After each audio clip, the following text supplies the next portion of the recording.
Okay, what I'm going to do is ask you the same question. You will each have 2 minutes to answer, but we're going to start with your opening statement, and that you will have 5 minutes. I'm going to start with you, Paul Feiner, to begin your opening statement. You have 5 minutes. You can speak there or you can use the mic. Hi, my name's Paul Feiner, and I'm going to begin my comments by showing you two things. This is a cell phone, and this is a cell phone. This is the government cell phone, and the phone number is 438-1343. This is my home cell phone number, my private cell phone number. My home phone number is 478-1219. And I mention this because I want to highlight the fact that Greenburgh is the exception to the cold and impersonal manner that exists all over the country, in the private and in the public sectors. We all get frustrated when we try to reach a human being. We get an answering machine. We're put on hold. Sometimes we press 1 and we're told to press 2. Then we press 2 and we're told to press 3. And then sometimes the phone machine hangs up on us. Well, I've tried to do things differently. We've tried to create a culture where Greenburgh tries to help residents and bring people together. You can call me anytime, even after Election Day. And you've always been able to call me before and after Election Day. My home phone, the 478-1219, hasn't changed in over 35 years, and I've always publicized it, to the disappointment of my wife who's here. I pick up the phone not because I have to, but because I want to. I really want to help people, and that's what I enjoy about being town supervisor. I believe that we have a very progressive town. Besides our accessibility, our transparency, the one-on-one service that we provide, we've been able to maintain the highest bond rating in the United States. Practically no government anywhere has a AAA bond rating. We do. And I mention that because independent reviews of the town have said we have prudent fiscal management. We try not to waste your money. We've saved annually at least 6 figures from our AAA bond rating. We've done other things. This center, which we all appreciate and enjoy, was built during the Great Society years. And when Lyndon Johnson was president, there were 5 community centers like this around the country. Do you know that as of today, there's only 1? This is the only surviving community center in the country. And you know why? Because we made sure during my tenure and the supervisor before Anthony Veteran, that this center would get the funding that they needed and would prosper. Now, this center, we can't take it for granted. You know, if Edgemont breaks away, you may not have a center in 5 or 10 years. So if you really believe in the center, we have to make sure that this town stays together. This center is very, very special. How many other government buildings anywhere in the country are open 5:30 in the morning and have people showing up at 5:30? We're open 5:30 to after 10:30, 6 days a week. We have 150 programs at the center with 24 full-time employees and anywhere from 150 to 300 part-time employees. We offer recreation, cultural, social, after-school, summer programs, youth employment opportunities, college tours, dance, theater. My daughter learned how to swim here, lifeguard training, and senior programs. And we're always doing more for our youth. The commissioner of the Theater Young Community Center has started a youth council, and we're going to open within a month a teen lounge. And we're going to let the teens in Greenburgh at the center help us determine what future programs they would desire. We in Greenburgh have done many, many other things. We were the first community to require 10% of new multifamily housing to be set aside for affordable housing. These policies and partnerships have resulted in the development of 457 units in unincorporated Greenburgh, up from 371 in 2009. I see former Councilwoman Eddie Mae Barnes here. She helped initiate a summer youth camp that is still thriving and very, very successful. We've hired some of the students who were campers as police officers. We don't have problems that other communities in the United States have with police and and the community, because we've worked hard with our community policing units, the National Night Out, for the police to interact nicely with the community. We also have done other things. I formed over 10 years ago a job club, and I've personally helped over 400 or 500 people find work. We match people who are looking for jobs with employers who want to hire, because we go extra out of our way. We have a Snow Angels program. So last year there was somebody on Manhattan Avenue, and he said he was, elderly, couldn't shovel his driveway. He called me, and I was trying to get a volunteer. They were busy helping other people, so I put a shovel in my car and I shoveled him out. Now, and I got a backache. But the thing is, we do this not because we have to, because I don't think any government anywhere has a Snow Angel program or job programs. We do it because we really care about people. And I'd like to finally say that being town supervisor is not an entry-level job. It's a job that requires relationships with the county, the state, the federal government. We've gotten millions of dollars in grants. For example, Old Tarrytown Road is going to get a sidewalk. Hillside Avenue, we're going to have a sidewalk from 119 to North Road. They started yesterday repaving Hillside Avenue, the first state road to be repaved in the town. And it just doesn't happen. We had, and Judith Bavilla's here, we had 36 interns about a little over a year ago, and they organized a successful lobbying effort to persuade Albany to repave state roads that they own. Other communities aren't getting that treatment, and we got it because we're working hard. Now, one of the things that I'm really proud of is our internship program is unique, because we've never denied any student from the Greenburgh School District or anywhere the opportunity to be an intern. So if somebody wants to learn about government, they don't have to submit an application. They don't have to get screened. We feel that if they try and they show up and they make an effort, and Tim Lewis is one of the coordinators of that program along with Judith and myself, and he's in the back, we give everybody the opportunity to be successful. Did I run out of time? Oh, I'm sorry. I'm sorry.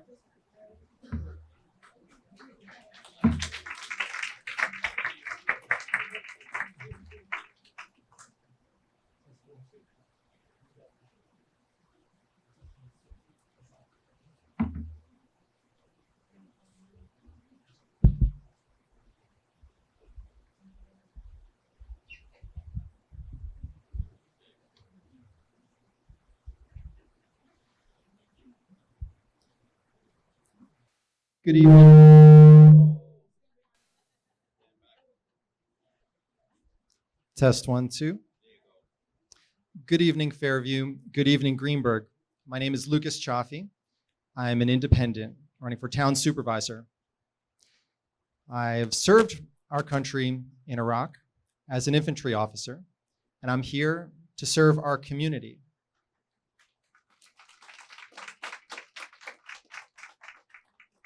I'm a native of Greenburgh.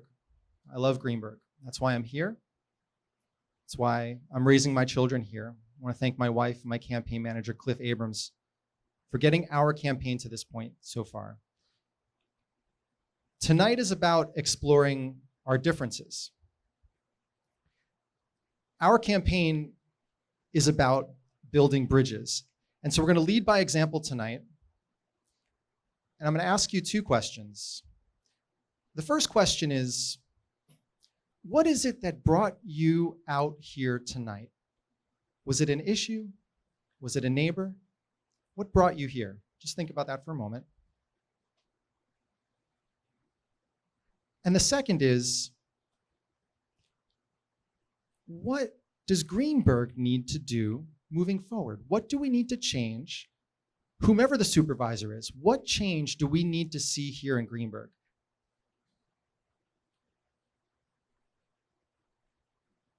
Now hold that thought in your head, and we're going to build a bridge here. Look around, find someone you've never met before, and tell them what that change is that you want to see in Greenburgh.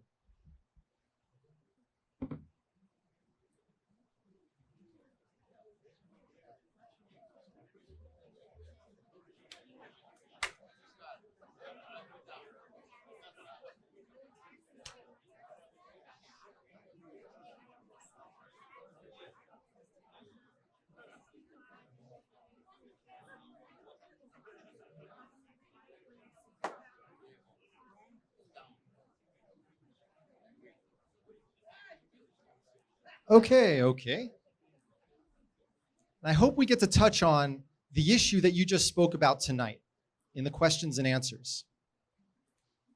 The first thing I want to do when I'm supervisor is significantly change how our town operates across the board. When I worked with the Obama administration on open government from 2009 to 2011, his open government initiative that he launched on his first day of office was about transparency and public participation. And that is the core of my platform. Every issue that our town faces, we can deal with it better if we empower our residents with data and all the information that the town has, such as where all the traffic accidents have happened. Just one example. And the second thing, that information is not enough unless you're given a voice and a seat at the table before decisions are made. My priorities as town supervisor, number one, we're going to freeze the town tax levies, both the one in unincorporated and the one that everybody pays into across the villages for 2 years. The way we're going to do that is by opening up how we budget.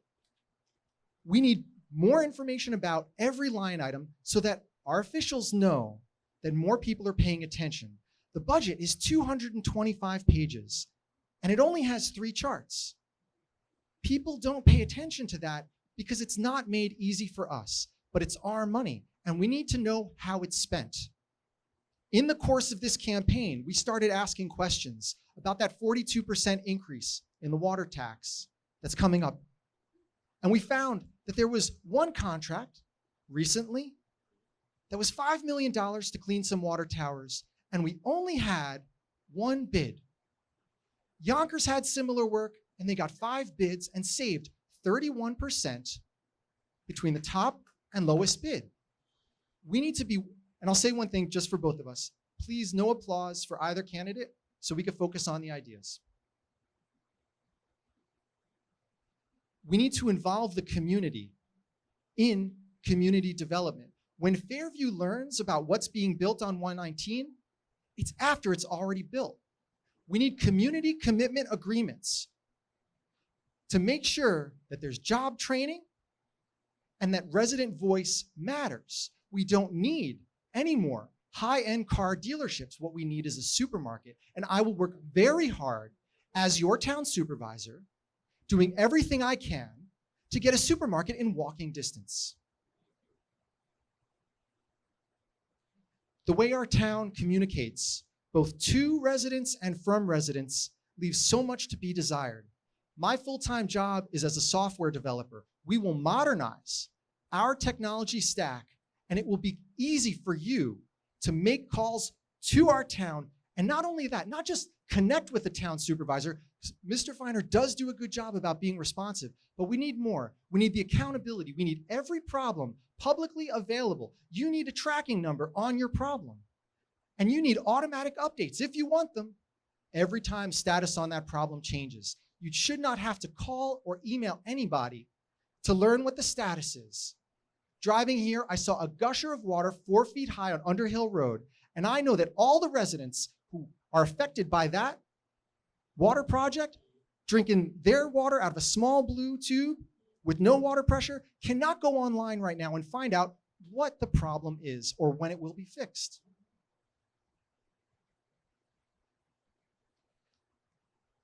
When my children swim here, they have a phenomenal teacher, a young lady who's inspiring them. These fantastic programs, not all of them are accessible to everyone in Fairview and everyone in Greenburgh. It's been 8 years since we've had social programs on the weekends for our youth and young adults. We need this phenomenal building that we, as Mr. Feiner mentioned, are so fortunate to be in and to have in our community. We need it to be a community center on the weekends like it used to be. When we talk about building bridges, it's not just about connecting, but it's making sure it's a two-way street. And I need you to hold me accountable to that. Two-way street. Tonight, we're going to talk about openness. Openness leads to trust. Trust is at the root of the Edgemont Incorporation debate, which we're going to get into tonight. And I will show you how I am the best candidate if that is your concern. Tonight is also about leadership. It's about thinking differently. Mr. Feiner has done many good things for many individuals in our community over 28 years. He has to be recognized for that. But what we need are open systems so that we're not reliant on one person. And he's here. He can't take the cell phone calls right now about that gushing water. It needs to be open so that the full force of our local government can work on our problems. And he talks about the human touch. You will definitely have it. But in addition, you will have a system that is open and accountable and that works for all residents, no matter where you live. Thank you.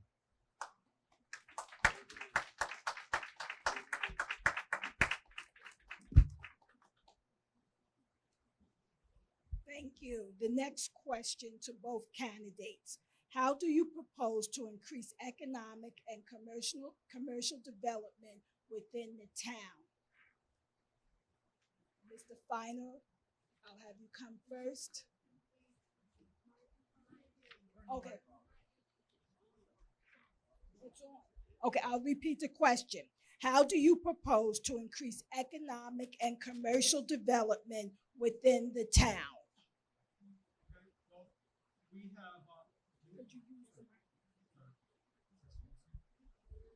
Hello? Could you hear?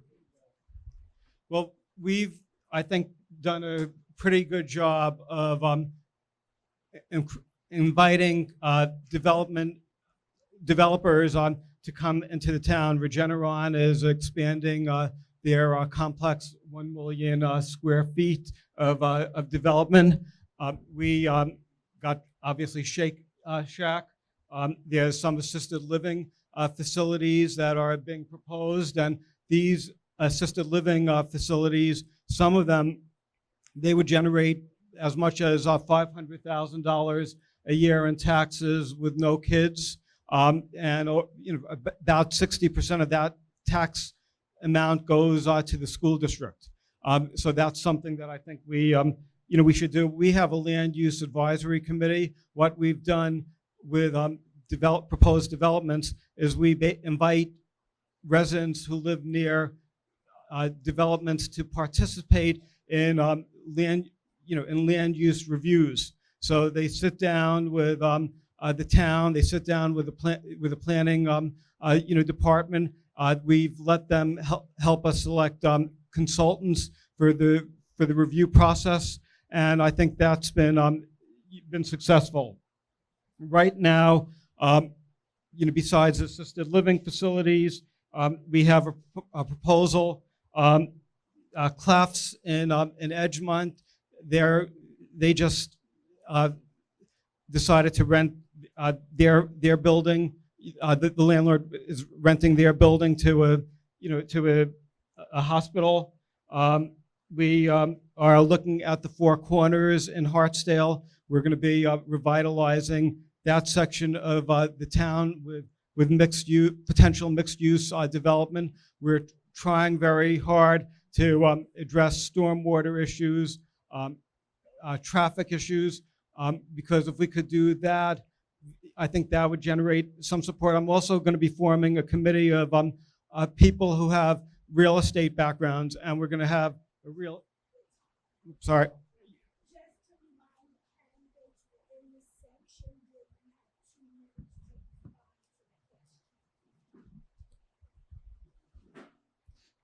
This question is about economic development, and let's think about first why we're concerned about economic development. It's because we're strapped. Our taxes are so high. We want more commercial development because our tax levy has increased an average of 4% per year for 20 years. While our population has only gone up 7%, the town tax levies in 20 years have gone up 125%. With the 2-year tax levy freeze, we will catch our breath. There was a great suggestion given by the planning board to our town board to hire a director of economic development. Yet, this suggestion has not been acted upon by our town board and by the supervisor. It's not just about getting more economic development. This position would be the first shared service first new shared service in a long time where we can work with the villages, realizing that we're all on the same page, that we all need that economic development so that we don't have to pay the full salary of that person here at the town of Greenburgh. We share it with all the villages that want to participate because they have the same needs that we do in unincorporated. So I see this as the first way to start sharing services with the villages, which will help us also with our taxes. The reason we need more economic development here in Greenburgh is if you drive down Central Avenue, you will see empty buildings, you will see empty fields, and you will see broken down buildings. Why aren't we developing where it's dense and instead developing our golf courses, our green space? Let's focus on the density where we can earn money.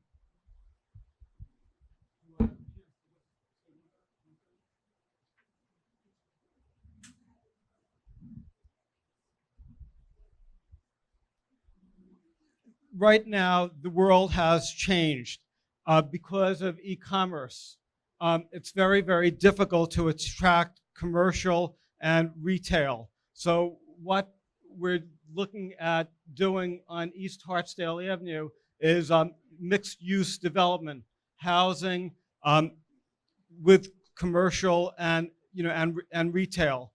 What worked 20 years ago isn't going to work in the future because most of us now use eBay and all that. But I do feel that we have to explore other initiatives to try attracting different types of businesses that could serve us well in the 21st century.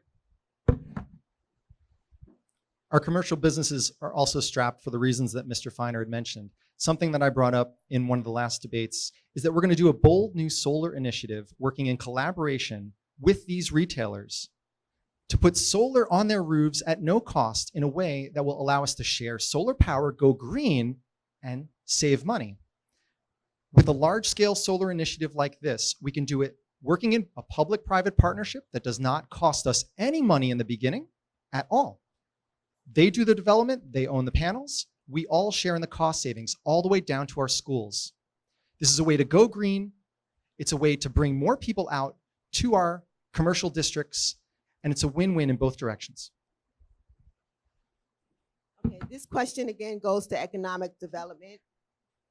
Several years ago, there was a proposal to consolidate and house town hall, the police station, and the courthouse in one building.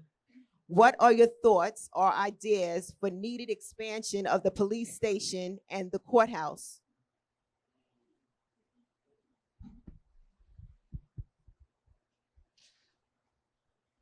I was a youth court lawyer here when I was 15, 16 in that very same building. And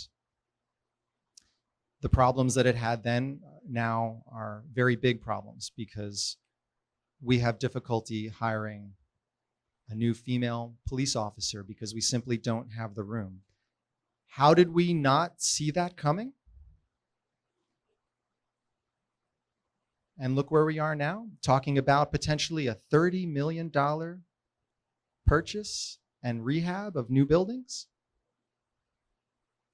We don't even have a 5-year capital plan to talk about the big expenses our town has when the smaller village of Ardsley has one.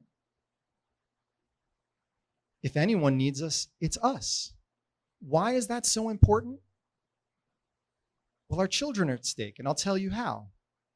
When we have a large bond about the school district, and we have a second surprise about police and courthouse, people start getting concerned and they say, we can't pay for both.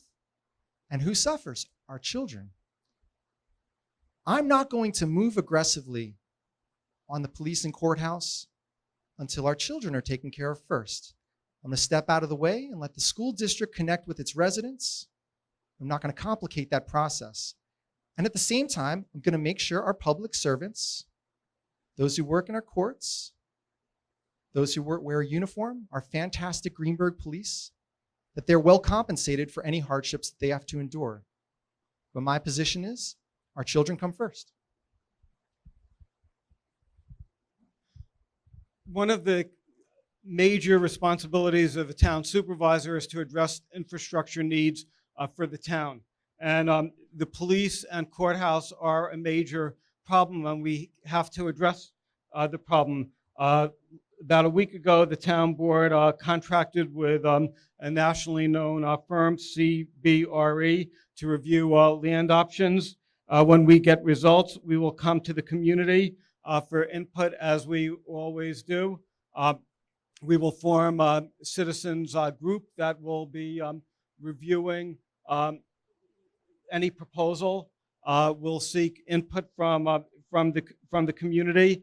And we also have been saving up so we'll be able to comply and stay under the tax cap. Every year, last year and this year, I'm allocating funds in our budget for police and courthouse, so we'll be able to reduce borrowing needs. This year, in the 2020 budget, there will be a 0% tax hike in both the A budget, which serves the villages in unincorporated Greenburgh, and for unincorporated Greenburgh. And I believe that even with the police headquarters being built, we will be able to comply and the town will stay under the tax cap. Now, many other communities in Westchester and around the state have exceeded the tax cap. You've mentioned that the town taxes have gone up over years, but we have been one of the few that has always stayed within the tax cap.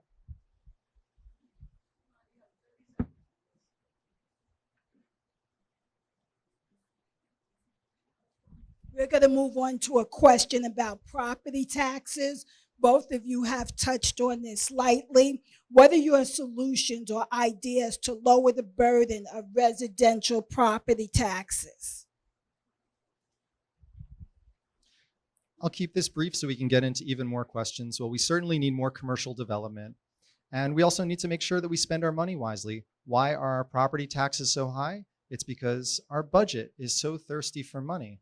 There hasn't been a competitor in the general election for over 12 years. As we talked about that expensive example where Yonkers was able to save $1.6 million on cleaning water towers, but we only had one bid, yet we see one bid popping up again and again at one of our most dangerous intersections, Sprain Road, Ardsley Road. We see it again, Ardsley Road and Fort Hill Road. even though it comes out in this election, we don't see any movement towards collaborating with other municipalities to find out who's bidding on their contracts so we can proactively reach out to those folks. Now, Mr. Feiner will tell you, when he found out we only got one bid on one of these traffic light intersections, after the fact, they went back and they asked the 23 people that looked online at our page, hey, why didn't you bid? But it's too late. We need to be proactive. When we issue that request for proposal, let's find out who did the same work right next door, and let's make sure we go out and we ask them. So that's how we keep the budget under control. That'll help with property taxes. They're on a path to just keep going. And one of the things that's really, really problematic is that once they get so high, the only people that can afford to live here now are those that want to pay the taxes because they have kids in the school system. So we're bringing more kids into our school system, and that has the effect of increasing our school taxes even more. It's a vicious cycle. The only way we can break it is with transparency as a start. And that's not even guaranteed because it's moving so fast. We have to do everything we can and make sure we spend all our money wisely. When you talk about taxes, the biggest issue facing this community is a potential Edgemont incorporation. Because right now, you and I differ on how to deal with the Edgemont incorporation. If Edgemont does incorporate, every taxpayer in this room will see a big tax hike. If Edgemont incorporates, not only will you see a big tax hike, but you'll see your services go down. There's not one person in this room, whether you live in Edgemont or whether you live in unincorporated, the rest of incorporated Greenburgh, who will see your services improve or your taxes go down. I'm going to ask you, you've said you're going to be neutral. How would you vote if you were a resident, how would you vote today as a resident of Edgemont? Because you live in Edgemont, would you be for the incorporation or against it?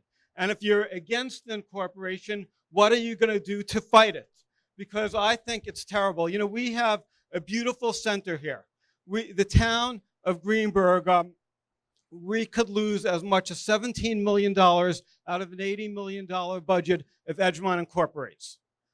That's really the worst part of this thing. We could talk about trying to save money, and we have a AAA bond rating, we have a 0% tax increase. Our fund balances is great. The services are outstanding. We're going to lose that if Edgemont breaks away, and that's why I am so concerned about it. The Theodord Young Community Center, the Theodord Young Community Center depends on town funding. If we lose $17 million, maybe the first year or two, there'll be contracts or whatever, but gradually there'll be less and less support among the rest of the town for the continued funding of the Theodord Young Community Center. And the Theodord Young Community Center could go the way the center in Tarrytown went, and they're out of existence right now. Did I run out of time? Okay. Actually, we can continue because there are a few questions on Edgemont, so I'm just going to read them all together since we're on the topic of Edgemont. Okay. I think it makes sense for me to listen to the questions, and then I can definitely. Well, no, I think he asked you a question, is what they're saying. Sure. Well, I'd be happy to answer his question. So Mr. Feiner asked me whether I would vote for incorporation or against incorporation. I made one promise to folks in Edgemont when I started this campaign that I will not encourage them to vote either way. That's a promise I've made. And I'll tell you, you might be upset and you want me to say whether I would vote for incorporation or against incorporation, but there's some really good reasons for that. And we're going to get to that when you get a chance to ask those questions. Right. So the first question is, what is your position on Edgemont separating from Greenburgh? And if Edgemont incorporates, how would that affect taxes for those in Edgemont and all other Greenburgh residents? And as supervisor, shouldn't you choose to support or oppose the Edgemont incorporation effort? And if Edgemont succeeds in becoming a village, would Edgemont residents be able to use Veterans Park? Incorporation of Edgemont will have a greater negative impact on the remainder of incorporated Greenburgh than on Edgemont. Would you support a change in the law that would allow all of unincorporated Greenburgh to vote on this important issue? And this one, I got to put my glasses on. Okay. So Great. So that all touches on Edgemont. 2 minutes? Well, we'll give you a little bit more after that. Yeah. Can we take about 4 minutes? Yeah.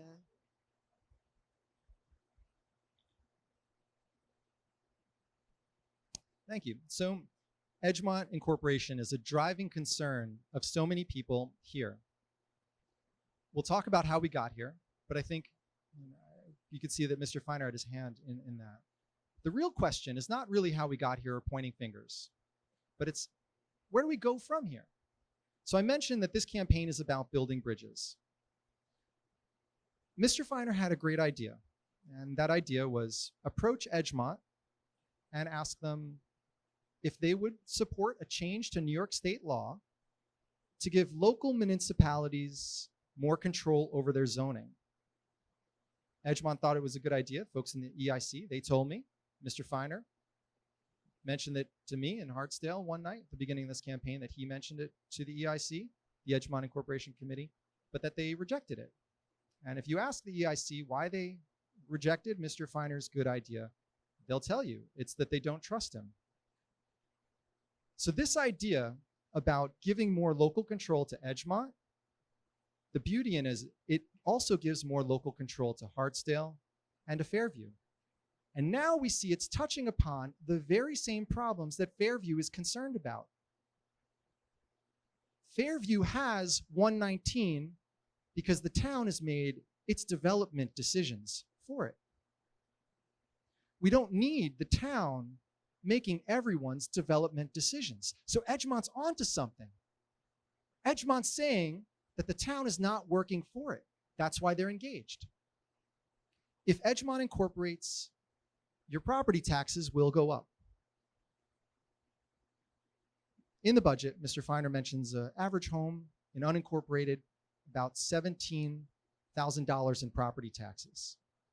Your property taxes, if Edgemont incorporates, and if they continue to contract with the town all their services, your property taxes will go up about $390. You'll feel that. That's an important hit.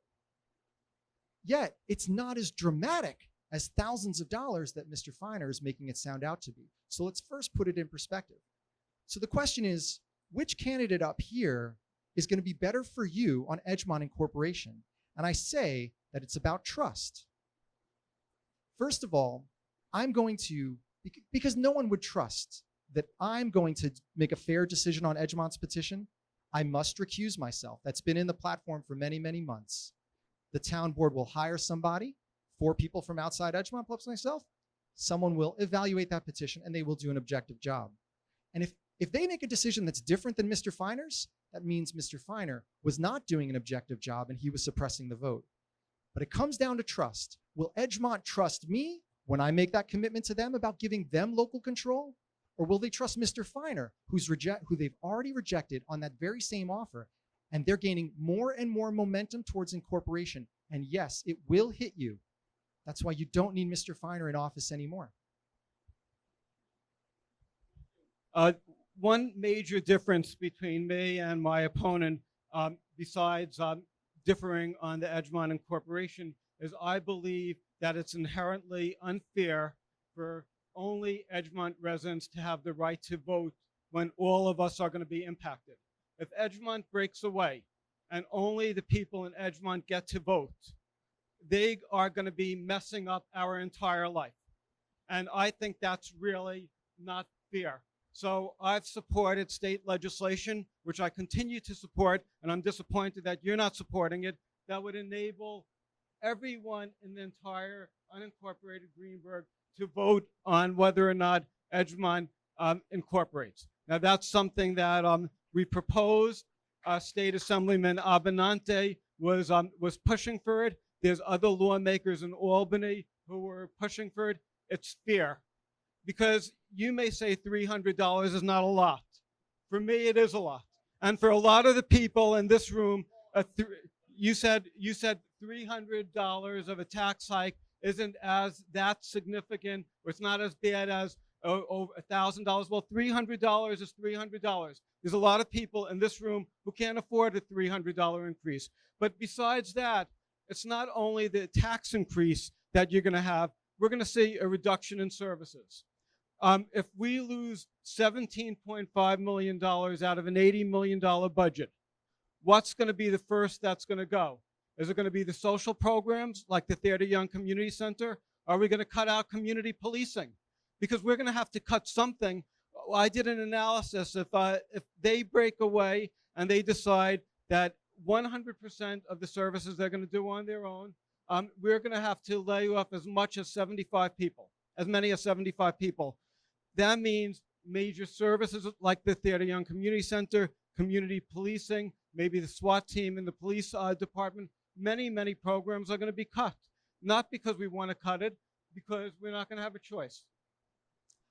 So I basically feel that I'm hopeful that as you continue your efforts being involved in the community, you'll realize that what Edgemont wants to do would be devastating to the entire unincorporated Greenburgh and the entire town. I personally think that even Edgemont residents will see big tax hikes and major service cuts.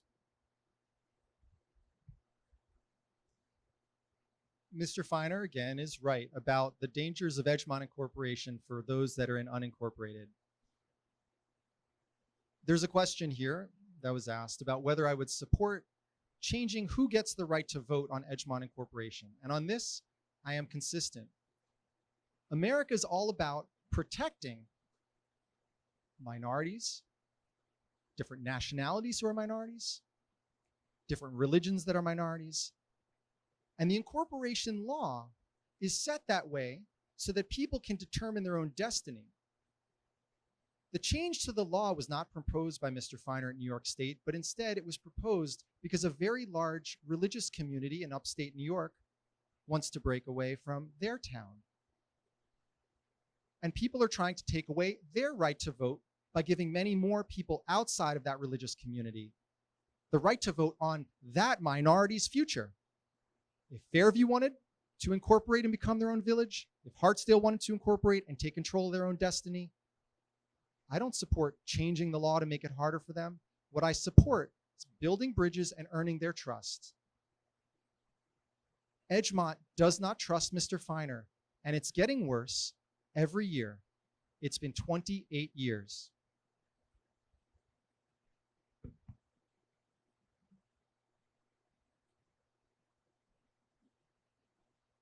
There seems to be a lot more questions about Edgemont. It's one card says taxes will or would Edgemont have to repay Greenburgh for their outstanding taxes not paid, and people still aren't clear where you stand. Would you vote yes or no?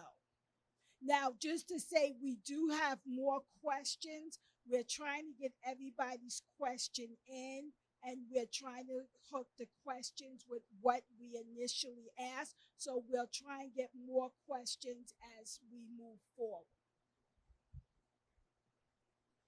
This question keeps coming up. Would I personally support Edgemont incorporation when I get a chance to vote? If you go to Edgemont and you talk to folks and you ask them, do they trust Mr. Feiner? You know what the answer is. There are people for incorporation and against incorporation who support my campaign because they know that I am recusing myself from evaluating that petition.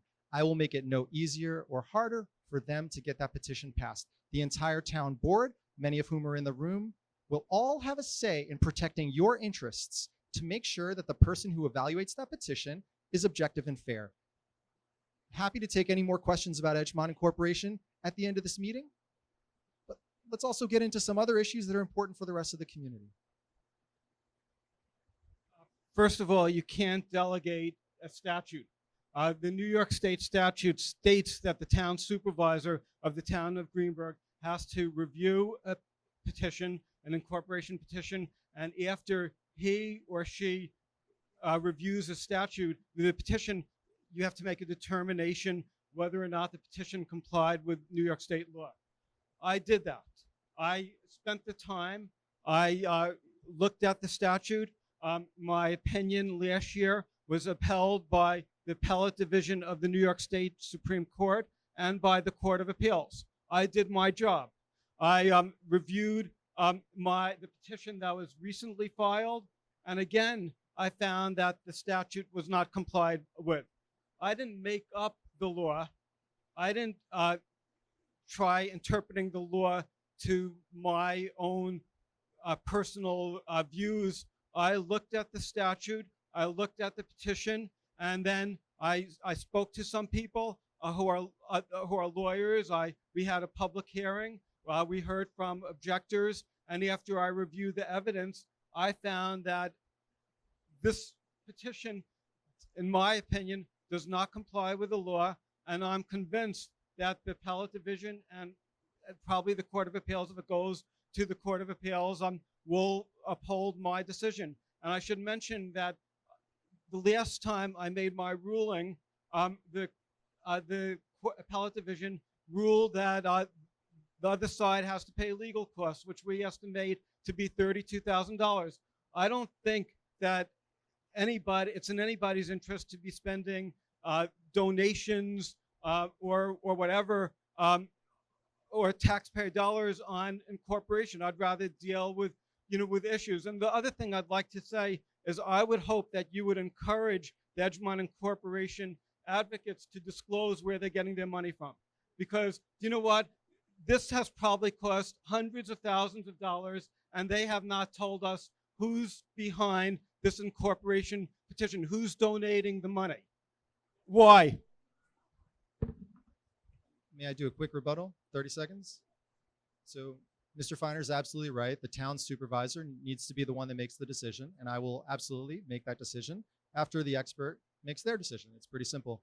And it just comes down to, who does Edgemont trust? It's not Mr. Feiner. And so if you're concerned about Edgemont Incorporation, keeping Mr. Feiner in office makes it more likely. And if you don't believe me, talk to people in Edgemont, talk to people that are both for and against incorporation, and they'll tell you the same thing. I hope that you get a chance to do that. All right, moving on. We're going to housing. What is your definition of affordable housing, and how does it differ from low-income housing? And if we have low-income housing, will it stay in place as opposed to turning to affordable housing?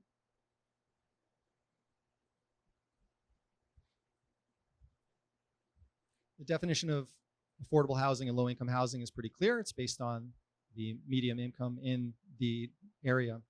And there's a big concern about affordable housing and low-income housing turning into something other than that.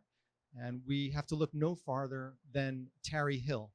Tarry Hill in 2016, the town board had to approve the sale from one owner to another because they were receiving tax credits. The town board failed to do their research, and they also failed to include residents in that decision. I'll read you the exact quote.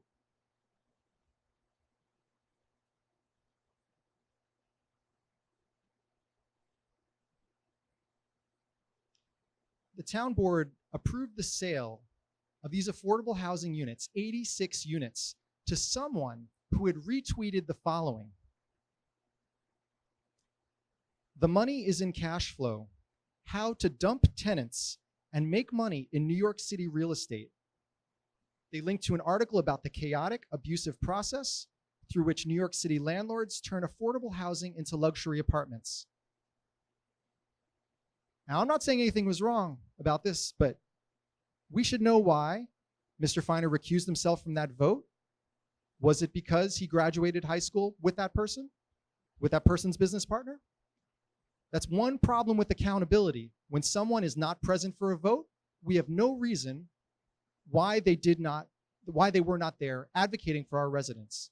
Our residents know Twitter, If they knew that the sale was being approved to someone like that, they would have figured it out. They would have been at that meeting, and that sale would have never taken place. People have left their apartments because of very bad conditions, some recent conditions, but it's actually been years of neglect, not just the recent fire that Mr. Feiner will tell you about, but years of neglect at Tarry Hill. Relating to Tarry Hill, I'd just like to mention that I'm very upset with what's happening to some of the tenants at Tarry Hill. I've contacted the New York State Attorney General's office. I asked them to review, to advise the town board if there's any legal actions we could take, and they are reviewing it. I've been working with some of the tenants who have had problems, and I've been in touch with Hudson Valley Legal Services, which is a advocacy group for tenants. We've also been in touch with the New York State Division of Housing and Community Renewal, and if the owners' tax breaks come before the town board when it expires, I am not inclined to support that. The town of Greenburgh, we've really been in the forefront of efforts to make Greenburgh a more affordable community. We were the first community, I think, in New York State that passed a law that requires 10% of all units in multifamily dwellings to be affordable, and many units have been built as a result of of that. We negotiated successfully with the county to convert the abandoned homeless shelter at the West Help facility into affordable housing, and I'm pleased that that's happening. In fact, today I was driving to the community college, and I saw that there were people actually doing preparation work, so we'll be able to provide our seniors with affordable housing opportunities. I've personally helped many people find low-income housing around the town, and we're working with the Greenburgh Housing Authority to create affordable housing for seniors on Manhattan Avenue. One quick rebuttal. So Mr. Feiner mentions West Help. West Help was an amazing project which brought $1.2 million per year to our town. Right around 2011, Mr. Feiner failed to renew the lease. Who was in those 108 apartments? Mostly single moms and their children. Now, Mr. Feiner says that, hey, it's great, we're getting $600,000 now for West Help when we could have been getting $10 million over all those years. What's the proof that he dragged his feet? Well, it's right here, and I'll read it to you. Just last week, Mr. Feiner said that Westchester County Executive Rob Astorino was elected county executive, and he defunded this important program. What he failed to mention was that 18 months went by. The county says, in 2008, we requested a meeting to initiate negotiations. To date, we have not received a response to your request. So he's going to blame it on a new administration at the county level. When that administration wasn't even in office for 18 months, he dragged his feet. We lost West Help, $10 million potentially if we stayed at the same rate. I think that's really unfair. One of the goals of my administration has been to work with the community. And we're not going to impose developments on neighborhoods without consulting with the neighborhoods. When the county executive's office told us to, asked us if we would be interested in renewing the lease, I immediately reached out to the Mayfair Knollwood Civic Association, and our goal was to work out something that would benefit the neighborhood, the town, and the county. If you think immediate means an 18-month dragging of your feet, here's your candidate.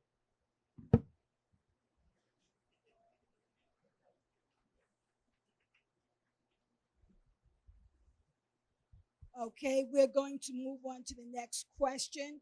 What is your position on term limits for elected officials? And we had two questions. Your opinion on term limits.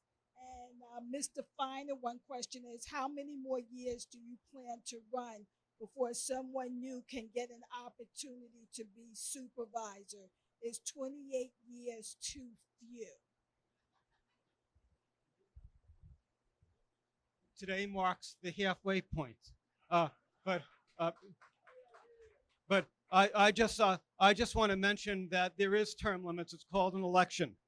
And if people think I've been in too long, they should vote against me. And if they think I'm doing a good job, they should vote for me. I think I've done a great job. You know, I know that we have a AAA bond rating. We've kept under the tax cap. Virtually everybody, including most people in Edgemont who support incorporation, feel our services are outstanding. Everybody knows that when they call us, they get immediate responses, sometimes midnight, weekends, holidays. So I don't see, we've gotten grants. We're going to be putting sidewalks on Hillside Avenue, Old Tarrytown Road, Manhattan, Avenue. We built affordable housing. We're getting more affordable housing. I don't see why I should be thrown out of office if I'm doing a good job. If you go to a doctor and somebody has no experience, or somebody has experience, who are you going to get your heart surgery from? You know, this is not on the job. It's not an on the job job. You know, you've been quick to criticize me, and it's very easy to criticize somebody when you're on the outside. You know, what experience have you had in municipal government? First, I'll apologize for the cheap shot. I sincerely apologize. The reason, I'll tell you though, the reason that I got upset when Mr. Feiner talked about the word immediate is because the people who suffered at his so-called immediate decision are not sitting in this room. They can't afford to sit in this room. They're not housed at West Help anymore. Their kids might be 10 years old by now. And I got upset. I apologize for that cheap shot. First person I told I was running for this position was Mr. Feiner, and I promised no personal attacks. And that one comes as close to personal attack. So I apologize for that. With term limits, the easy answer is 12-year term limits. If you can't get it done in 12 years, give someone else a try. My experience as an independent candidate shows that there are many roadblocks to jumping in. How come Greenburgh hasn't had a contested general election in 12 years?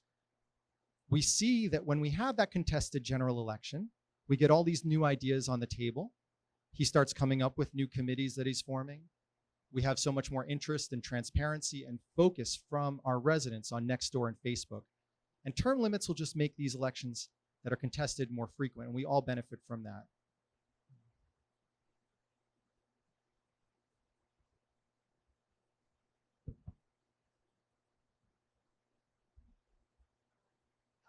These two are regarding the budget.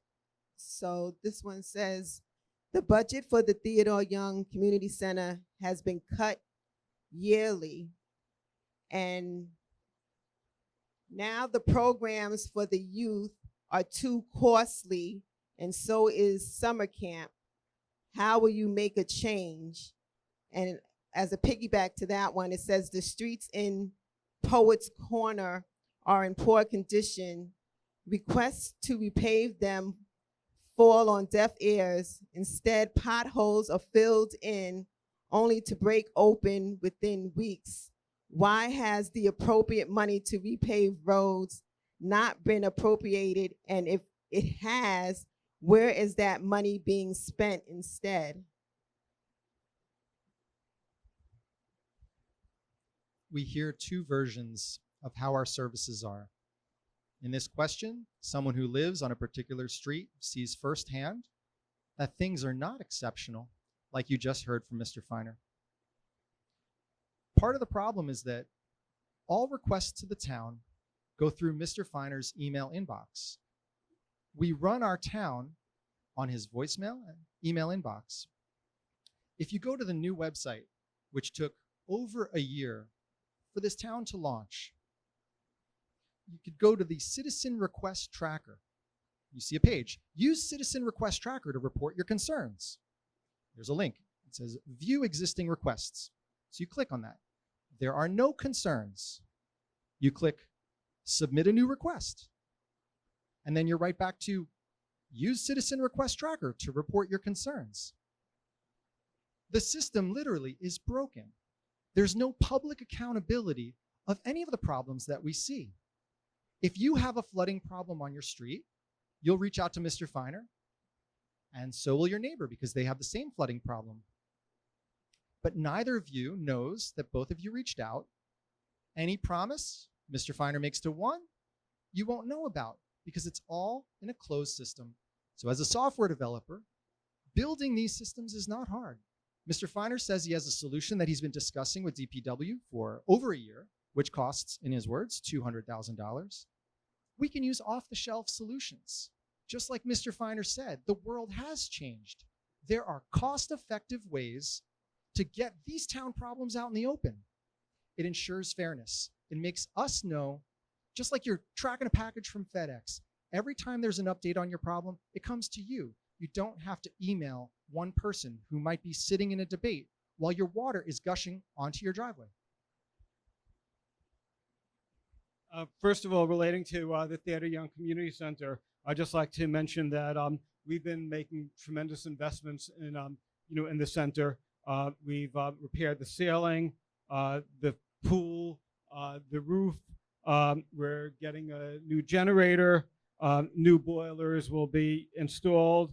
This is a 50-year-old building that needs work, and the town administration has been appropriating the funds to get the work done. In terms of the issues with Poets Corner and the potholes, if the resident who asked the question would provide me with the street address, we will make sure that the potholes are fixed tomorrow. And we always quickly respond to pothole related problems.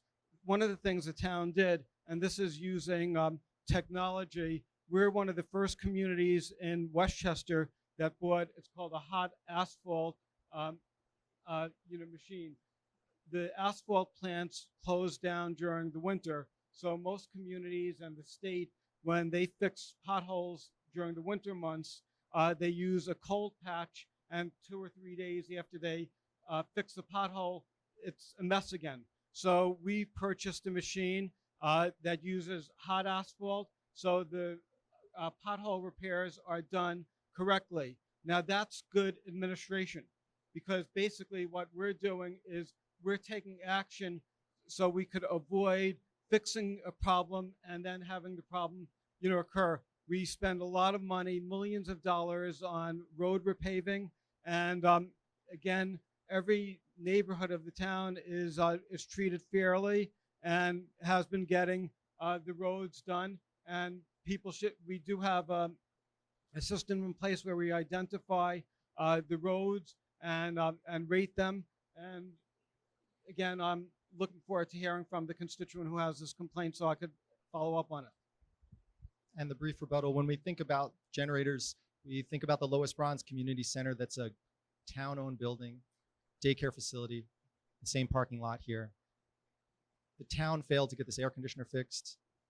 It was 85 degrees in the infant rooms. This was a known problem. So we can hear that a new generator is coming for this project. But when you see and you hear the people on the ground, people that see the potholes, the people sweating in an 85-degree room for infants, you know that all is not well. But you don't know that because you cannot find it online. There's no public system to see those teachers in that daycare facility talking day after day.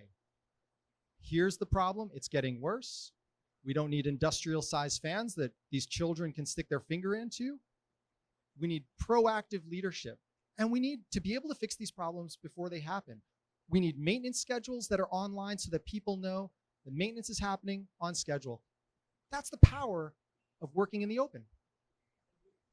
We do have maintenance schedules, and we have tried our best to address the problems at the Lois Bronze Children's Center, but anybody who has a house or a building or whatever realizes that old equipment breaks down, and sometimes it takes time to order new systems. Our town employees work very, very hard to get the system up and running, but you can't anticipate when an air conditioning system is going to break down. And again, as soon as it did, we immediately followed up on it. As soon as it did, we immediately, over the course of 2 months, followed up on it.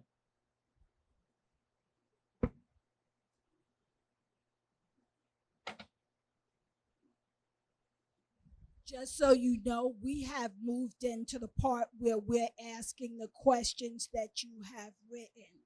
Moving forward to both candidates, looking around the room, I see mostly seniors. What programs and initiatives would you put in place to promote aging? And then another question about seniors. Why are seniors still paying school taxes when they no longer have children in school? Many are losing their homes because they can't afford to live in Greenburgh anymore. This is one of the reasons why many houses are in foreclosure. If you're thinking of a new senior program that needs to exist that doesn't already exist after this administration has been in office for 28 years, why would we give this administration another 2 years? They had 28 years to ask seniors what they want. I'm running on a platform of openness, engaging residents. If you want something, your voice is going to be heard. That's my commitment. Today, my wife and I drove a senior citizen to the polls because she reached out to come into her life, someone who we've never met before, to realize, as someone who's 40 years old, when you walk into their life for just a moment, you realize how difficult it is for them. You realize so much of Greenburgh and our resources and our human capital, our energy, our neighbors are sitting on the sideline. She didn't have a neighbor to drive her to the polls. We need to be there for each other. We need to revitalize our community. And one way we could do that here is at the community center with those programs that have been cut. We need to engage residents, give them voice so they get off the sidelines.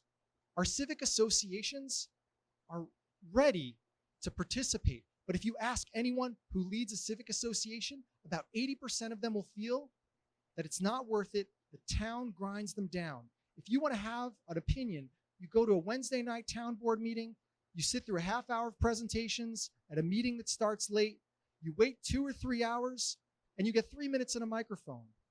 That's not an open government that respects its residents. We could do so much better. We can get Greenburgh off the sidelines. It's going to be work, but there's so much untapped potential from us that each of us is leaving on the table. As a software developer, part of the reason I got involved was realizing that there's a beautiful computer lab right down the hall with no instructors coming to teach these kids.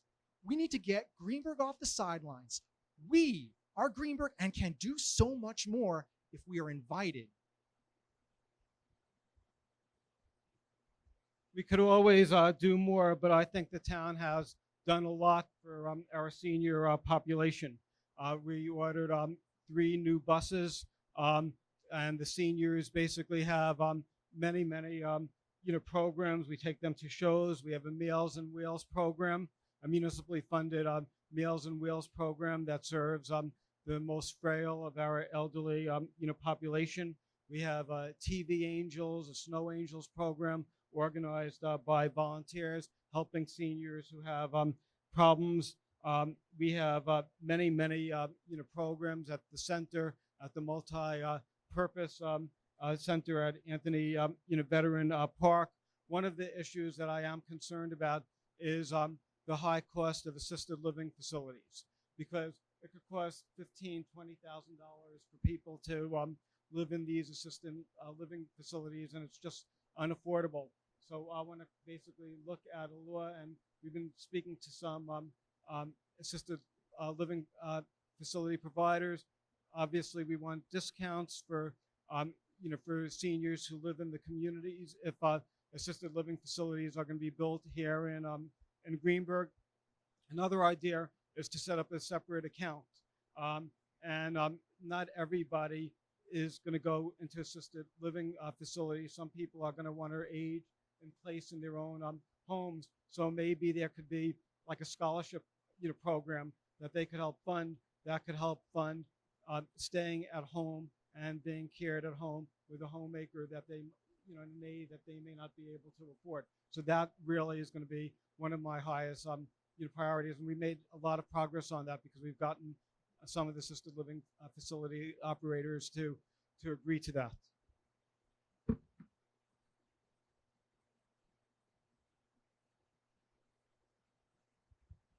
Actually, I'm going to stay here because an audience member has this question just for you, and then we have a question just for Mr. Feiner. So this one is for Mr. Cioffi. It says, Mr. Feiner stated in his first bid for town supervisor, which he won, is that he would support term limits years later. He is still here, and I want to know your commitment. Are you willing to sign a contract that you will only run for 2 terms for a total of 4 years, sign that contract and have it witnessed, Files 1 and Cable 12, so it can be used in court? It's a great question. So, as I mentioned, I'm all about 12-year term limits, and I will absolutely commit to that. I think that only a minority of folks want someone in office just 4 years here at Town Supervisor because you need momentum to build your programs. If you're going to do the ambitious solar project where we're 8 years, 8 years is reasonable. I'm going to commit to 12-year term limits. Absolutely.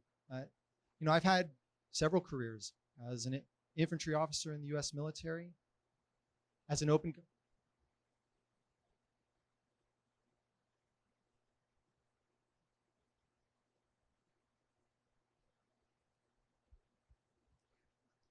Miss Pat, I'd definitely stick with 12-year term limits. If I can't get it done 12 years, I don't deserve to be here anymore. And I'm saying that this is going to be a phenomenal job to have because we can unlock so much that's been left on the sidelines for so many years. I've had a career in the military. I've had a career as an open government advocate working in DC with the Obama administration. I'm now a full-time software developer. I'm not here to be a career politician. I'm here to make a specific change to get your voices to the table. And if people want me out after 8 years, of course. And I'll sign any contract that says I'm going to enforce term limits. Absolutely. I just want to mention, my goal is not to be a career public official. It's to get results for the community. It's to get results for the community. And there's things that I know I could achieve because getting results means developing relationships, knowing how to make Albany, Washington, the county be responsive. Yonkers right now, they're looking for millions of dollars in state funding for their schools. Why can't the Greenburgh School District get the same funding that Yonkers is lobbying for? Because you know what? Yonkers has problems with the schools, and Greenburgh also needs infrastructure done at the school district. So my commitment is to use the leverage I have with Albany to get the maximum dollars. I don't think that the Greenburgh schools should get 1 cent less than the city of Yonkers is getting from our state legislature, and I'm going to work really hard on that. Another issue that I'm going to work on is crosswalk safety. We need more crosswalk safety. There was an accident on Central Avenue over a week ago, and 2 children were injured.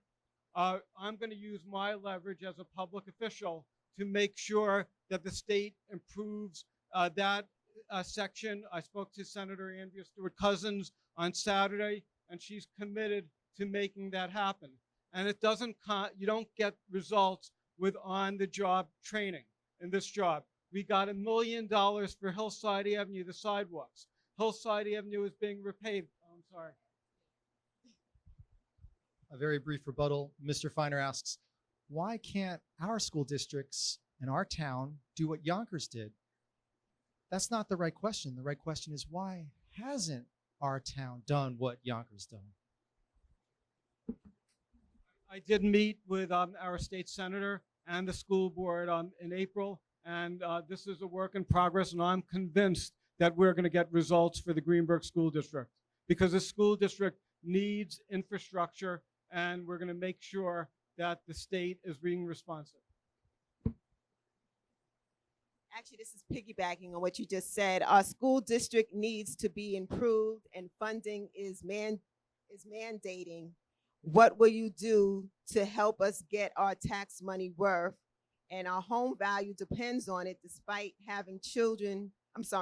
Having school-age children or not. Our home value depends on it, despite having school-age children or not. So, what will you do to help us get our tax money worth? Is the question.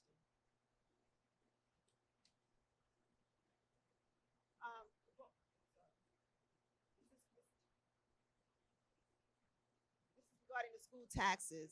So it's saying whether we have school-age children or not, what will you do to help us get our tax money worth? And improving the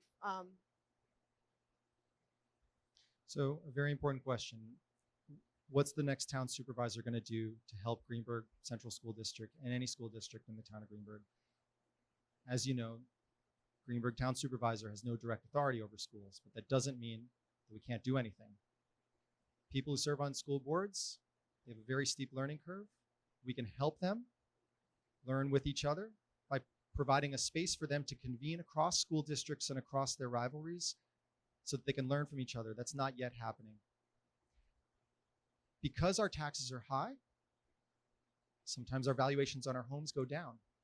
Puts people in a very difficult position. That's why they have to sell. And when they sell, more people move in with kids, school budgets rise again.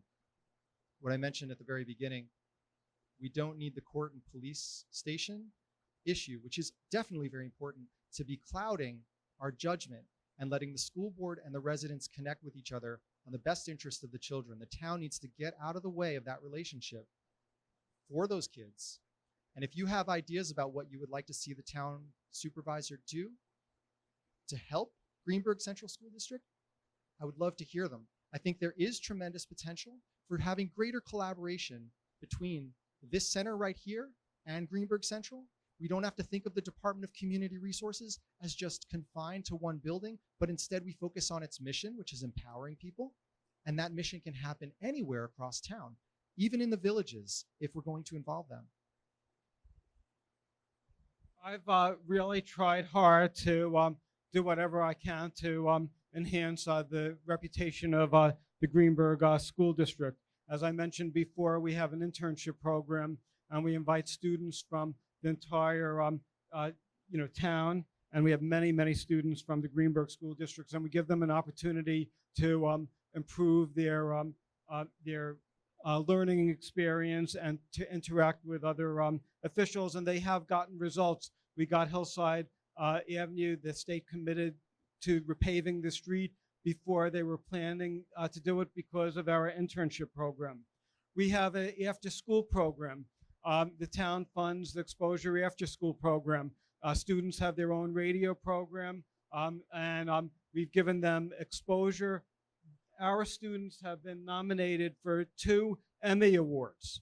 And I don't know of any other school district in this area where students have actually excelled and been given an opportunity to host their own cable program, radio programs, TV programs, and then they're recognized having the experience of being part of a group with the stars, interacting with people. We have a spelling bee program that the town funds, and we work with the Greenburgh School District because we want to provide students with a chance to compete, nationally.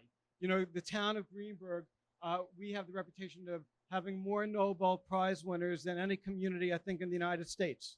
And I want a Nobel Prize winner to come from the Greenburgh School Districts. And I'm not going to back down and give up until we get that Nobel Prize winner.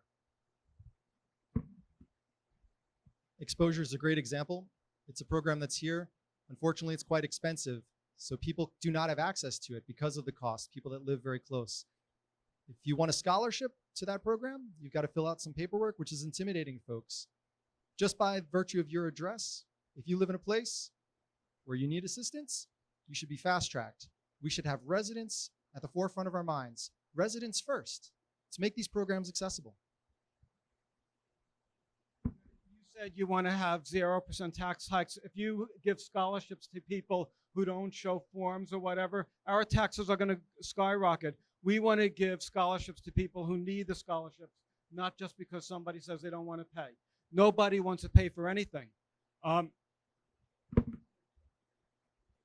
When I talk about Edgemont having a trust issue, sometimes you hear a statement such as, if we give a child a scholarship that might cost $200, your taxes are going to skyrocket. How can your taxes skyrocket if we give 20 kids a $200 scholarship? Sometimes the claims that we're hearing are completely overblown.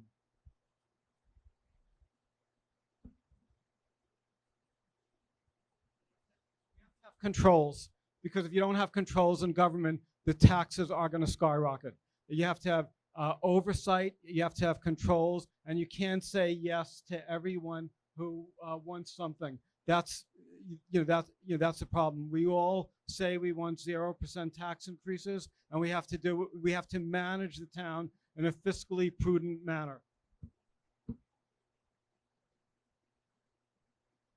Just want to give everybody credit for sticking this out so long and having such great questions. We're here because we're passionate. I'm going to stay as long as it takes. I'm sure Mr. Feiner will also.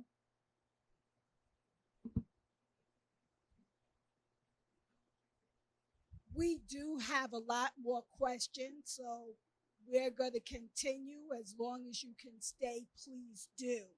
For both candidates, what is the status of the Hartsdale Four Corner, East and West Hartsdale Avenue, and Central Avenue?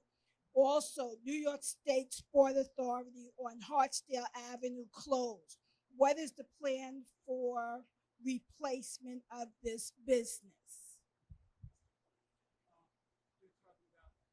The Four Corners in Hartsdale. AKRF is engaged by the town to review traffic and stormwater.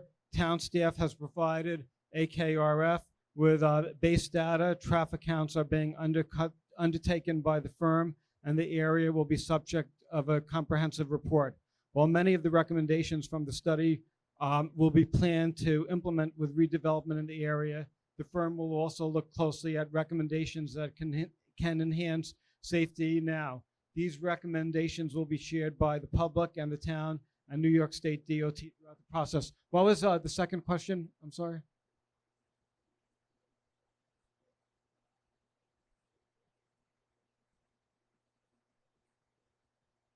The Sports Authority. We basically, our planning department doesn't necessarily hear from a landowner until they have a signed lease. I did, by the way, speak to a couple supermarkets. One supermarket owner this week. I told him that we are interested in that the community is interested in having a supermarket in the Fairview section. In the past, we've never been successful. I've written to every supermarket around the country, and the problem is that most of the supermarkets want larger space than the space that we could offer. But this individual who owns a supermarket chain indicated that he would be willing to take another look. Again, sometimes they take a look and that doesn't mean anything, but we are trying. I'll try to keep my answers as brief as possible so we can get through as many as possible. So Four Corners, it's the intersection of Hartsdale Avenue and Central Avenue. The town is moving on it in a decent direction, but it's taken a very long time. We need to move faster on important projects. If you look at some rookie mistakes they made, even after 28 years, when they go out and they ask for a bid, they ask for one company that could do two things, flooding and traffic. Why not find the best company that could do flooding and the best company that can do traffic? Why should we pay more for one company that can do both and limit our choices? Here again, we see a problem with request for proposal and the town's basic misunderstanding of we need more competition to keep the cost low. And that brings it right back to taxes and our property values. And the other question was about a gym in Hartsdale closing. the planning board, as I mentioned, had suggested that we receive a director of economic development. This is a great suggestion that the town board has not acted upon. So the only person that's left to do it is Mr. Feiner, but you can't have just one problem solver for 90,000 people. I just want to clarify one thing. When we're talking about the property taxes, only about 16 or 17% of your entire tax bill goes to the town of Greenburgh. So if you're paying the receiver of taxes $100, only $16 goes for town services. And I think that it's important for everybody here to realize that over 83% of your taxes are going to be the same because they go to the school district or fire district, no matter who is elected as a town supervisor. Relating to the sports, I would like to see another gym, and we do have a planning commissioner, and he does reach out to the landowners, and we've been discussing things, but we're not allowed to disclose anything until there's a signed lease. You'll never hear an excuse from me that says that big problem you have with property taxes, it's 83% someone else's fault. The 17%, but it's not, I'm never going to make it an excuse. It's true, but it's not an excuse. What I'm saying is tax control starts with that 15% you give the town. If you want to see remarkable changes in how we engage our community around budgeting, give me the opportunity to be your supervisor. I will open up that budgeting process with so much transparency and citizen input that you will go to your fire district, your school board, the county, and your villages, and you will say, why can't we do what Greenburgh is doing? There's a saying in the Army, Rangers lead the way. We're going to make Greenburgh lead the way. We have contracts with unions.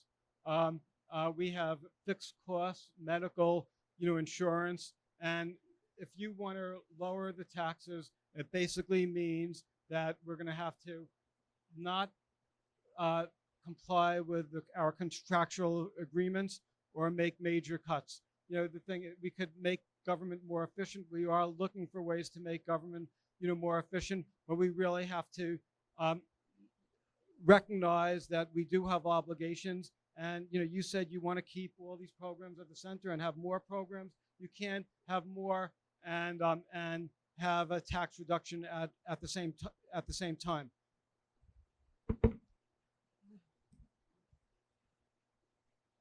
I definitely agree. With more transparency, we will never again have a $5 million contract where we only get one bid. With $1.6 million that Yonkers was able to save, that's a whole lot of scholarships for a lot of children. They bid. They had 5 people bid. They bid. They awarded a bid for $1.7 million. We got our water tank repainted for $1.6 million, and we used the same contractor. So the thing is, there was one contractor in the area who was bidding on that, and we got a cheaper price than Yonkers. Plus, we have a service contract. So I think we did a pretty good job. Now we have a citizens bidding committee that's reviewing bids. We're trying to maximize the number of potential bidders. It wasn't 1.6 million. It was over $4 million for the whole contract. Yes, there were absolutely. I'll give you a chance to speak. I'll hand it to you, Mr. Feiner, in just a moment. And yes, finally, we have a committee that he's forming, or that he said he would form 2-3 months ago when this campaign started, and this issue came to light. But he's had 28 years to form this committee. We don't need another 2 years for Mr. Feiner to fix the things that he should have done already. Yonkers is paying more than we are. They have 351 potential vendors. They got a bid. 23 companies looked at the bid. We bid. We got it for 1.6. They got it for 1.7 million dollars. Our project, there's structural and safety improvements in addition to painting the water tank. We did exterior and interior coating. We chose the highest quality epoxy coating. Not sure if Yonkers used the same high quality material that we did. And I've reached out to the Attorney General's office to ask them to investigate a problem that many communities are having with one bid, contracts. Many communities, when we go out to bid, it's not only Greenburgh, one company bids because they have a lock on the business that they're doing. And I've asked the Attorney General's office to look at this from a statewide perspective. We hear about Mr. Feiner's relationships with Albany. I've been hearing about this story for 2 months. Did you hear back from the Attorney General's office? Were you able to get any action on it? After this, And go ahead. Yeah, in the interest of time, actually, this question is for you, so I'll leave it as the new candidate. It says you made numerous promises. Can you describe a public project or business project you have actually completed? what was that? So, in my time, Can you describe sure, a public sure. project or business project you have actually? So the question is, you haven't actually completed it. Sure. So as a consultant in Washington, D.C. for the Logistics Management Institute, I worked with half a dozen agencies, Navy, Army, Border Patrol, and working on some very large projects. So I was never a town supervisor before, but neither was Mr. Feiner before he got elected. Right. Okay. Before I was a town supervisor, I was a county legislator. I served as a county legislator for eight years. And before I was a county legislator, I was a political activist.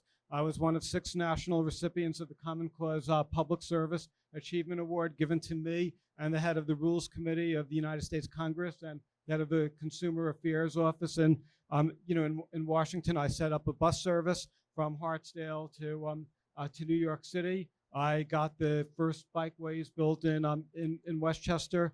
I devoted my whole life from high school on to benefiting the town of Greenburgh and the entire community. And again, when I say that this job can't afford on-the-job training, anyone in this job is always going to make mistakes.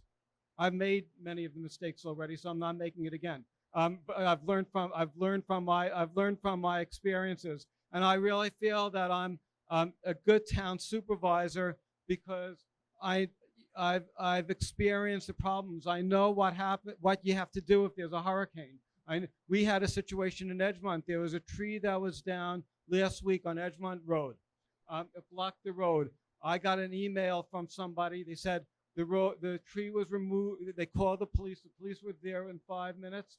The tree was removed within an hour, and they got the power restored immediately. We know how to run a town. When we had the shooting in Ardsley at the hotel, our SWAT team was there immediately and made sure there wasn't a tragedy. These things don't come immediately. It comes because we know how to run a government. I was the base security officer for 1,500 Americans and Iraqis in Iraq in a combat zone. So I know how to deal with responsibility. I know that when you lead people, the most important thing is to be open and honest with them and to empower them so that they can do their best. Mr. Feiner talks about how he's learned from all his mistakes. And I will give him a chance to explain the $26 million lawsuit that the town is currently going through right now, and the issue that was launched in October, where our insurance carrier is expressing their desire to completely disengage from the town on the mistake that Mr. Feiner had made, reviewing the zoning map,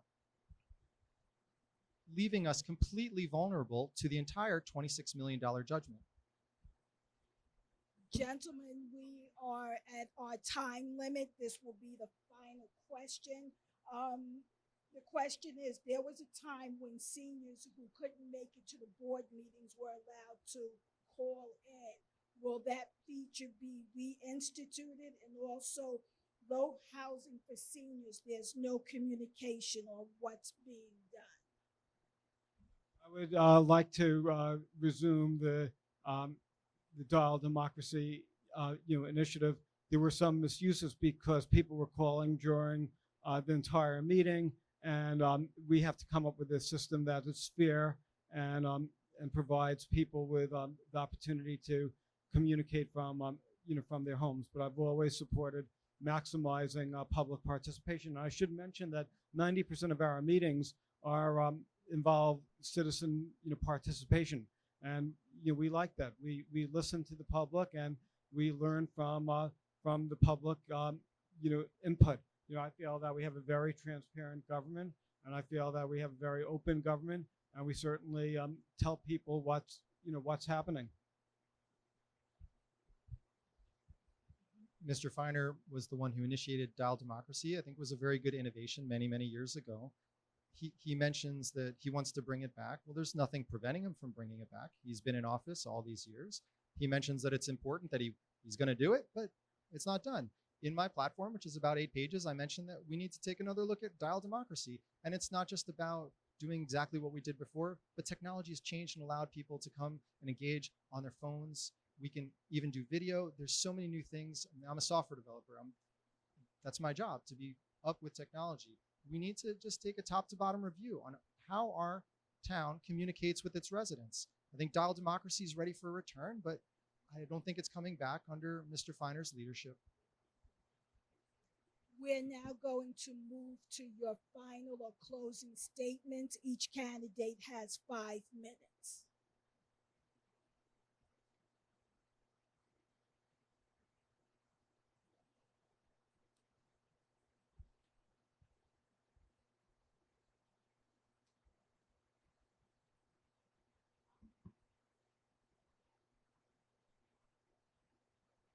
We've reached our limit. I do apologize. We have to move to the closing statements. Thank you.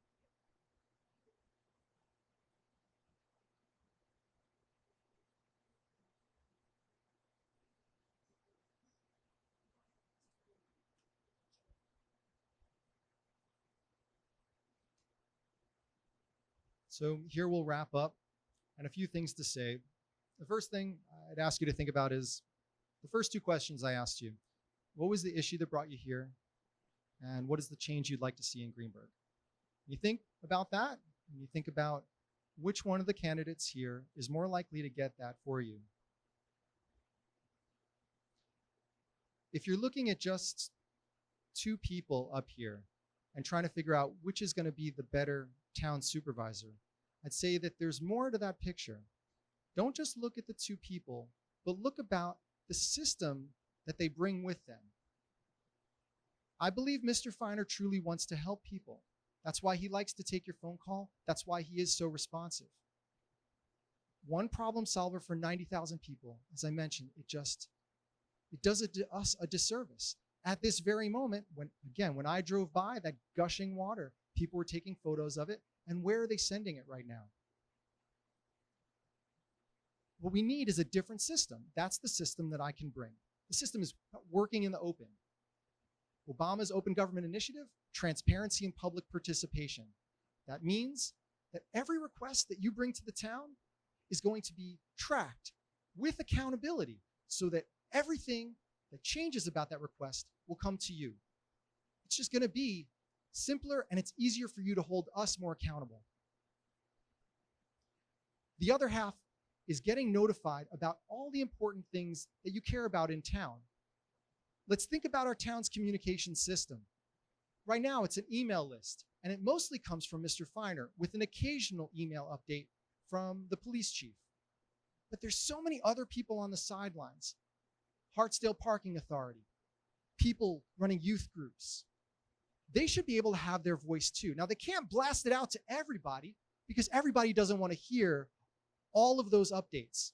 We just need to move forward a little bit more and let people indicate what they're interested in so that when an update matches your interests, it comes to you. I'll be here to answer any more of your questions. I'm excited at this opportunity. I'm so thankful that we have organizations like the NAACP to host a forum like this. I respect that we had a debate going back and forth where we can get in depth around these issues. But it's time for a new day in Greenburgh. It's time for a leader that is going to be open and honest with you. Yes, I do not have 28 years of experience, but I have an open mind and an open heart, and I'm going to be here to help you get your voice to the table. The next time you see something built on 119, you will know that you had a say in it. When you go shopping at a supermarket that you can walk to and you wonder why it took so long to happen, you'll know that your vote counted.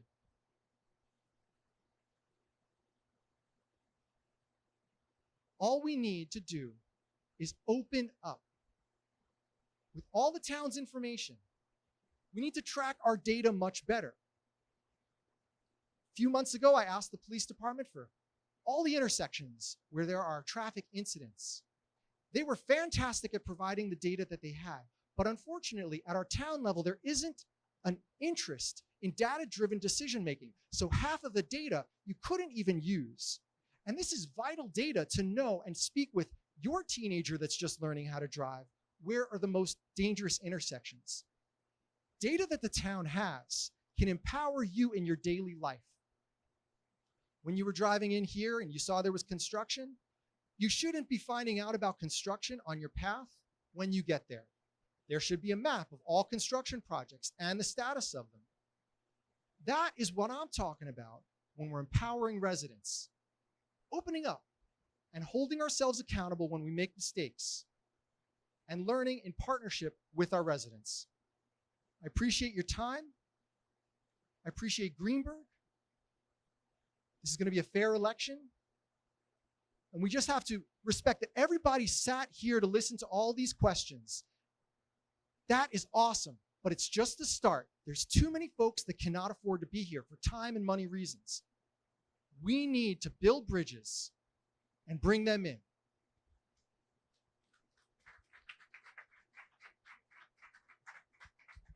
In my opening remarks, I outlined a broad vision for the town. In conclusion, I'd like to say how proud I have been to have had the privilege of serving the town of Greenburgh.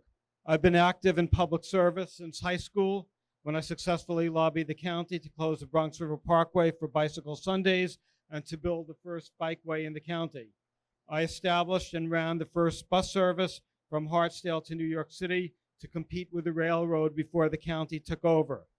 I led a successful effort that resulted in women being admitted as members of a very prestigious politically influential club.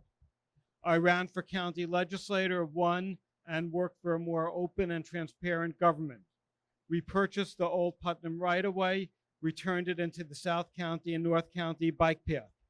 As town supervisor, we expanded parks from 200 acres to 600 acres. We created a human rights committee that is very active. We purchased a new town hall that cost the developer $12 million to build, and we got the building for $6.8 million.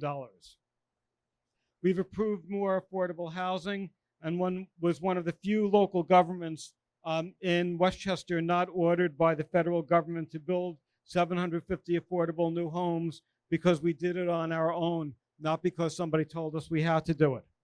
We have land use advisory committees that work with neighborhoods addressing land use issues. We've built playgrounds. We started a food scrap recycling program for the environment. Towards the end of next year, we're going to have a curbside pickup of food scrap recycling, probably one of the only communities in Westchester to have it. We're looking on November 12th, I have a meeting with some environmentalists. We're looking at making Taxter Road a site for composting. We have a Veterans Affairs Committee that Hugh McCallie heads, and we have a Veterans Living History program. Over 150 veterans have been interviewed on cable TV, telling half-hour stories, which we constantly broadcast. We have a 9/11 Living History initiative doing the same thing, maintaining history for future generations. We have two young people who are our town assistant historians. They communicate with the community on the website, highlighting history bites, small history bites each week. This month in November, they were featured in Westchester Magazine for their outstanding contributions to history. We closed down every illegal massage parlor in the town. The police did that. The town passed a law. We've obtained millions of dollars for more sidewalks and safety improvements, and persuaded Metro North to build a new elevator at the Hartsdale train station. Getting Metro North to build an elevator at the train station was not easy because I've been working on it for years, and the work is going to start next January. And it's going to be an enormous quality of life improvement for those people who are disabled. We have a diverse community with different cultures living and working together. Our police department, we've been making an effort to make the police department more diverse. I was speaking to the police chief today, and he reminded me that we have a free tutoring program that was implemented during my administration in 2016 at the Theodord Young Community Center to assist with civil service test preparation.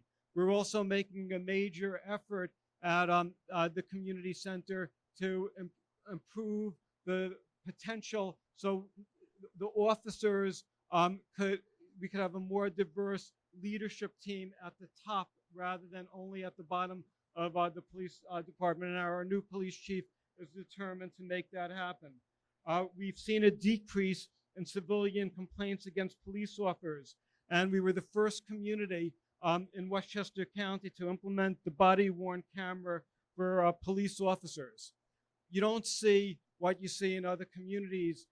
We have been pretty much scandal-free during my administration. The services are just outstanding. We have terrific employees who really care about the town and go the extra mile. So I'm asking everybody to give me another chance, and you could call me at 478-1219 or 438-1343 if you have any other questions.